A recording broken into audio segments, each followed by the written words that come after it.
Hey, friends. Today we have an author and special guest here with us. You may have heard of her, Jessica Baum. She wrote two amazing books on attachment that you will not want to miss if you haven't read them already. So stay tuned for part two of this incredible conversation that teaches us how we can heal in not only our romantic relationship, but all of our relationships from parenting to friends and otherwise. So stay tuned.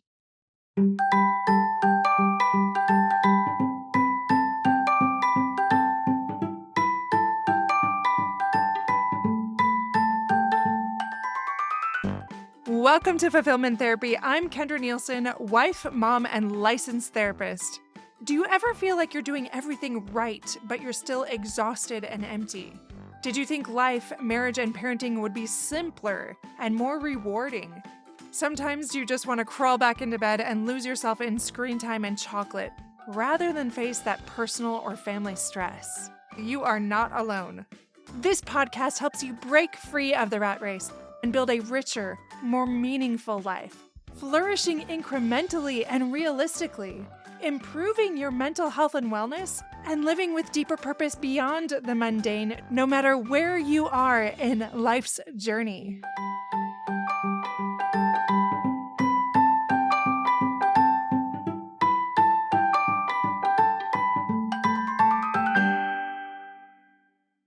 Well, what if your partner, your spouse, isn't ready for it, but you're not ready to leave that relationship? What do you do at that point? That's such a great question. So my partner was doing some couples counseling with me and trying, but there was a certain juncture where I was like, I got to do more work. And they were like, this is too intense. I think that a couple things can happen. First of all, you have agency no matter what to always do your own work. And it's so important to hear that message.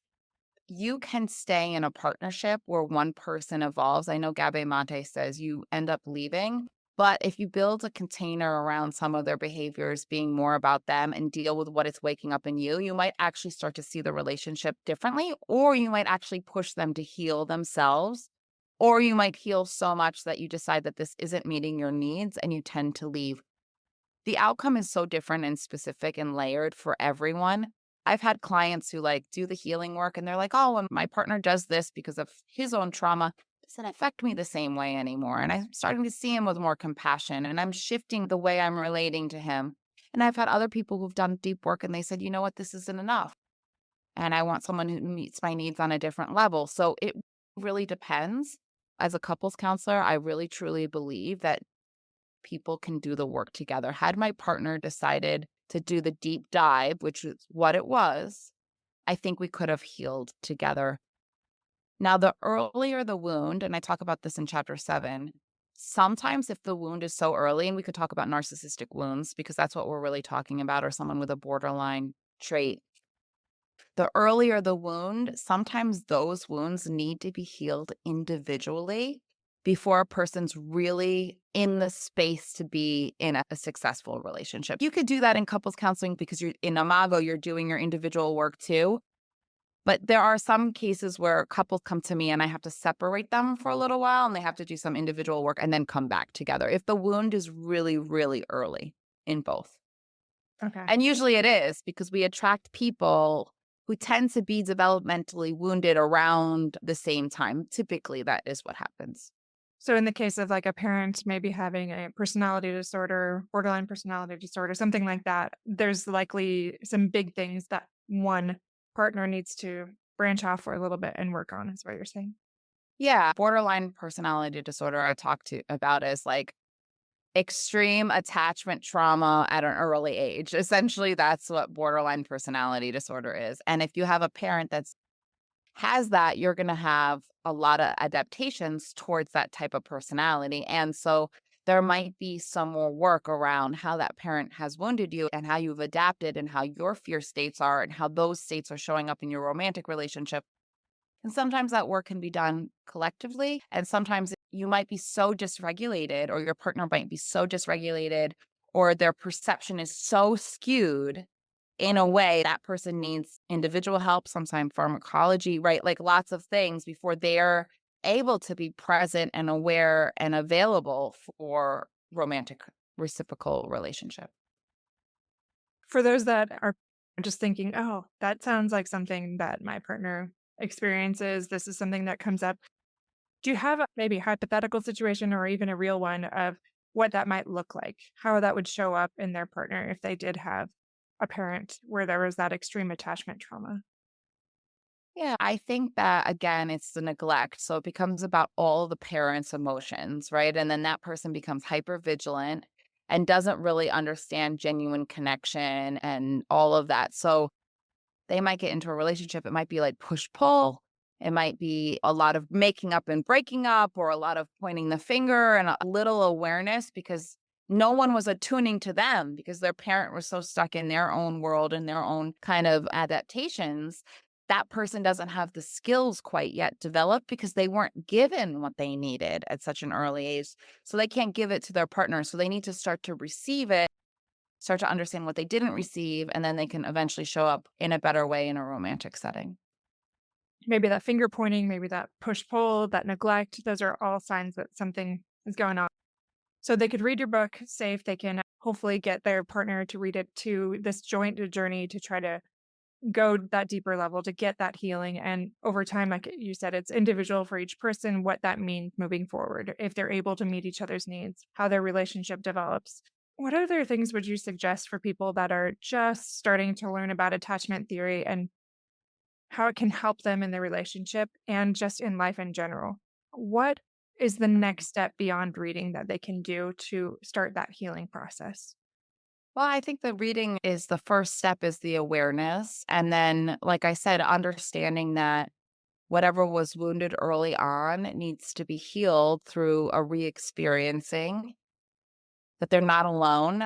I think attachment theory is like blowing up like crazy because you're not alone. And if you're experiencing anything that I've said in this podcast, like the reason why I chose to write the books is because we're all walking around and having these experiences inside and finding safe people to have dialogues with and talk to about and finding the right resources is the key towards moving towards earn security. So I just want you to feel like, I see you, I understand you, I am one of you. Even therapists, we're hopefully doing our own work so we can show up for you. And yeah, What about those that say, I just don't remember a lot of my childhood. I think it was okay. There seems to be a bunch of blank spaces. Does this still apply to me? Can I still get the help? yeah, no, it's a good question because when people are like, I don't remember, I'm like, yes, you do. You're just not conscious of what's going on and you don't understand how memory works. A lot of the times when we're in safe relationships, the memory neural nets open and the memory starts to come to the surface. Sometimes we're in protective places. And I talk about this in chapter 3 because I was in one of those places for many years where I was a workaholic and I was more left hemisphere shifted.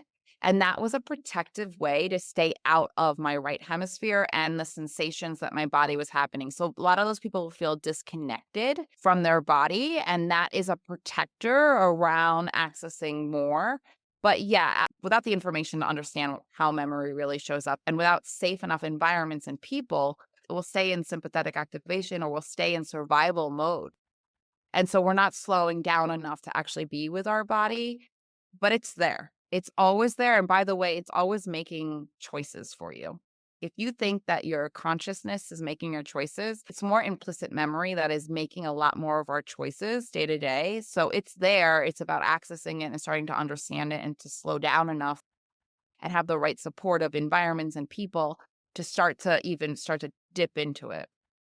Right. So people in survival mode, this is where they can be a workaholic, they can do all these things to try to protect themselves. And it doesn't necessarily matter if you say you don't remember. As you start this deep work, some of those things will come to the surface and you'll start to have the information you need enough to move forward. Is that what you're saying? Yeah, yeah. So 2 things. One, you probably are having memories show up, but we just need to start to help you understand what that actually is in your day to day, in your close relationships. It might be showing up. And 2, you might be so disconnected. We live in a culture where self-sufficiency and success and independence and workaholism is so supported that you can be in a more dissociated state. And it also can protect you from your memories. That one of the first steps is sitting with someone who is co-regulating with you and slowing down enough to start to get into your body. What about this second group of people? And it doesn't happen quite as much, but it still pops up. Those that they think this is all a bunch of crap as far as like focusing on the negative, what your parents are doing. I had good parents, they tried their best, like it's all good. And just they don't want to focus on any of the bad. They feel like they can do enough with just seeing the good in their lives. What would you say to them? I would say that's a brilliant avoidant protector. Mm. And if that's where they're at, that's okay. And that's often a way to protect ourselves from stuff that we're not ready to face. And who am I to sit here on a podcast and tell you that you need to face it? What I will tell you is that this unconscious, quote unquote, unconscious, it's not unconscious, but these things live in your body and they tend to make decisions for you. So if you're miserable or you keep making the same mistake over, or you keep getting to the same core wound, or something's going on in your life, and you're like, I know there's something deeper here, it is with you. I said to my mentor once, because I mean, I went through a lot. And I said to her, did I need to go through all of this breakup pain and all this to heal my trauma? And she said, no. Had you had the right therapists or just the right people to unpack this and understand what was living in your body prior to, you could have healed it and probably chose differently. Not that I have any regret. I don't have any regret over the choices that I've made, particularly in romantic relationship. But as you heal, you choose differently. And so you might be sitting there and saying, I had the perfect childhood. And that is a defense mechanism. I mean, you're a therapist. I'm assuming that you come through that. And it's like, okay, you don't even know what you didn't get until you start to receive it. And it's okay to think that. And I just let people be exactly where they are. And if they're listening, they're like, I don't want to go there, then don't. That's something we go to when we're ready and we have the right support. And the information that I'm giving in my book is so that when you are ready to go there, you're not like twiddling your thumbs or trying to do it alone or not understanding how healing happens, that you actually have a roadmap to what you actually need to do. And if you're not ready and you just want the information, that's like planting a seed for when you are ready. And we have our own inherent wisdom. We don't go there until we're ready to go there. I love that you just say it how it is in that way because I think sometimes there's like this pressure, this pushing when we aren't quite ready and it's not as effective. So that you leave space for that. Listen, I was with an avoidant. I was like, you need to heal at one point in my life. And I'm like, no, you need to do you and be exactly where you are. And it's not my job to make you further along this path that you're not ready for. So I've Mm. learned the hard way. Okay, what about this is all about safety. Say you do some of your work, but you feel like this just keeps popping up. You're like, I have done so much of this work. I understand this. I feel like I have a secure ish relationship, but it keeps popping up and it keeps showing up a certain way to maybe my kids. And it's like I didn't fully heal. And I'm getting so frustrated. What would you say to those people? Healing is a process. And like, I'm on the other side of a lot of deep healing, but healing continues throughout our lives. It's like not something that ends. And I would say, like, I talk about this in chapter 4. A lot of people say, oh, I'm triggered again. And there's such a negative thing. And for me, there was so much shame around it. So my mentor actually suggested this, but let's change the word triggered to awakened or activated. By changing the word to awakened, let's say you've done the work and then again you feel awakened. It's like this younger part of me keeps showing up, right? And now we're actually changing the relationship to the internal experience by saying it's an awakening. And every time I have this awakening, it's a chance for me to attend to her differently. And instead of saying, oh, shut the F up and get away, and I don't want you to be here, it takes a long time to reorient and say, oh my, you're here again.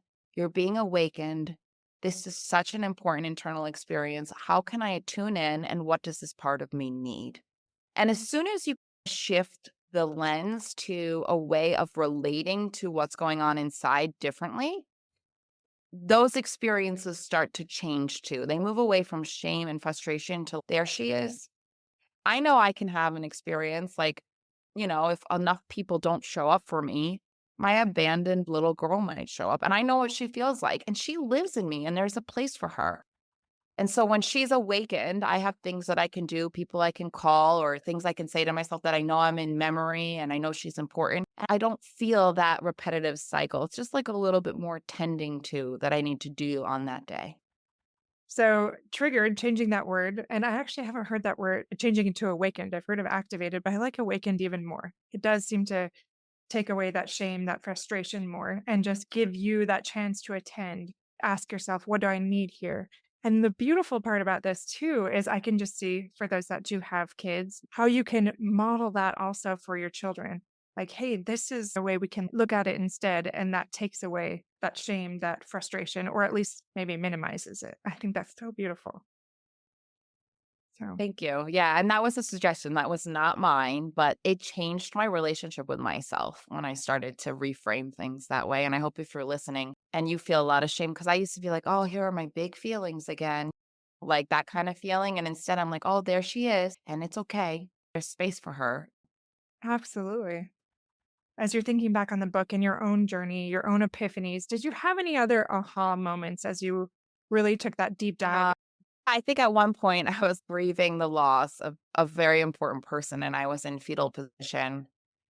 And it felt like a minute felt like an hour. And if you're listening, I don't know if you've ever been in that state, but many of my clients had. I was talking to my mentor about it, and that was implicit memory. Imagine being an infant and losing someone and being in the crib or being scared, and we don't have a perception of time in that time. When we're that small, a minute can feel like 5 days. And we don't know when our caregiver is coming back. We don't understand or conceptualize our world. And I said, so that deep grief I went into was a window into my earliest sensations and experiences about loss. And as soon as I was able to really understand that, I was not suicidal or anything like that, but people are very suicidal in those moments. You don't want to live. You literally feel like you're dying. And so as soon as I knew that this was implicit memory taking form, I was having this dual experience of yeah, this is horrible. And oh my God, this is what it feels like to be an infant. And I was able to change the whole paradigm in terms of how I was experiencing my own grief. And it was like pretty profound. It was a window in to a lot of things. That sounds incredible. Just that compassion for yourself and being able to look at that through a different lens. That's beautiful. Thank you so much for coming on the show, Jessica. Is there any final thing you'd like to say to us? And also, where can we find you and your book? I don't know if they emailed this to you, but there's a free gift that I have for your audience, which is called the Wheel of Attachment. And it's a guide that goes deeply into each style. And I have a video with me and my mentor that talks about what it feels like through the journey of earned security that I'm giving away for free for anyone who orders the book. They're gifts, and there should have been a link provided for you. And if you didn't get that link, just circle back and we'll get that to you. But I want all of your listeners who want to order the book to get those resources right now as additional gifts so that they can be on their way and, start to really understand this. I'll make sure that's all in the show notes and that they can access that. And if I don't have that, I'll reach out to you for sure. Oh, go ahead. I'm on Instagram, Okay. Jessica Baum, LMHC. The Relationship Institute of Palm Beach is my local practice, and then I have a group practice that's international called the Conscious Relationship Group. So I have several therapists who work in this domain with me. And if you buy the book and you have some experience, reach out to me on Instagram. I love hearing from people. I want your feedback. It's me as a creator to continue. So I encourage people to reach out in any way. But on Instagram, I try to respond. Sometimes I get overwhelmed, but I really try to respond to every single person that reaches out. Wonderful. We'll put those in the show notes. And again, thank you so much for coming on and teaching us about something that honestly is amazing and impactful. If you don't know about it, check it out because I love learning more about attachment theory. Thank you so much for having me. Hey, friends, I hope you enjoyed this episode as much as I did. Jessica Baum is incredible and a leading expert on attachment. If you haven't already, please go onto Apple Podcasts and leave us a review. We need those reviews to keep getting seen. We appreciate you doing so and sharing these episodes with a friend. So thank you so much for spreading the word and helping others become their best selves. Until next time.